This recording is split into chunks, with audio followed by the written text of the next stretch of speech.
Dernière ligne droite pour la recherche d'un accord de paix au Mali. La médiation algérienne vient de proposer un test d'accord de paix qui sera examiné par les deux parties, groupes armés du Nord et autorités de Bamako.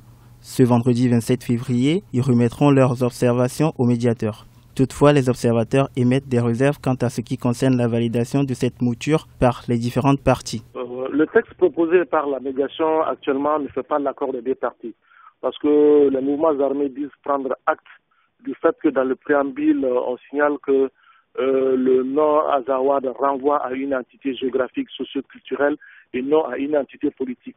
Là-dessus, les forces armées disent en prendre acte, ce qui sous-entend qu'ils n'adhèrent pas pleinement à cette proposition.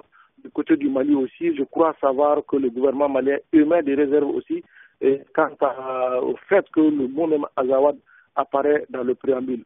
Et en plus de cela, il y a d'autres aspects tels qu'il est dit dans cet accord que les mouvements seront impliqués au niveau de la police, dans la sécurité, au niveau régional, et au niveau de l'éducation, au niveau de la justice, au niveau du budget.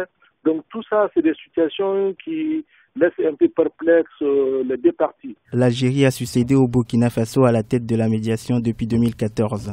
Selon les spécialistes, des concessions doivent être faites par toutes les parties afin de parvenir rapidement à la signature d'un accord.